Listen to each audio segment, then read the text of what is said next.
Hi all, welcome to our channel. ఈరోజు మనం చేసేది restaurant style chicken dum biryani. ఇంట్లో సింపుల్ ఇంగ్రీడియంట్స్ ఫుల్ అరోమాతో ఎలా పర్ఫెక్ట్గా చేయాలో స్టెప్ బై స్టెప్ చూపిస్తాను. సో వీడియోని లాస్ట్ వరకు మిస్ అవ్వకండి. ముందుగా చికెన్ని బాగా మ్యారినేట్ చేసుకోవాలి. ఈ స్టెప్ కరెక్ట్గా చేస్తే బిర్యానీ టేస్ట్ నెక్స్ట్ లెవెల్ ఉంటుంది. మినిమం 30 minutes మ్యారినేట్ అవ్వడం చాలా ఇంపార్టెంట్. ఇప్పుడు రైస్ని హాఫ్ కుక్ చేసుకుంటాం.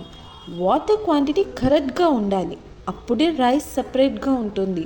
ఈ స్మాల్ టిప్ ఫాలో అయితే బిర్యానీ పర్ఫెక్ట్గా వస్తుంది. ఇప్పుడు మన దమ్ బిర్యానీకి మెయిన్ స్టెప్ దమ్ ప్రాసెస్. లో ఫ్లేమ్లో పేషెన్స్తో కుక్ చేయాలి. ఈ స్టేజ్లో ఫుల్ అరోమా వస్తుంది. చాలా టేస్టీగా ఉంటుంది. చూడండి, మన చికెన్ దమ్ బిర్యానీ రెడీ అయింది. రైస్ గ్రెయిన్ సపరేట్గా, చికెన్ జ్యూసీ సపరేట్గా ఉంది. మీకు ఈ రెసిపీ నచ్చినట్లయితే లైక్ చేయండి, షేర్ చేయండి. మరిన్ని ఇలాంటి టేస్ట్ల కోసం మన ఛానల్ని సబ్స్క్రైబ్ చేసుకోండి. Thank you.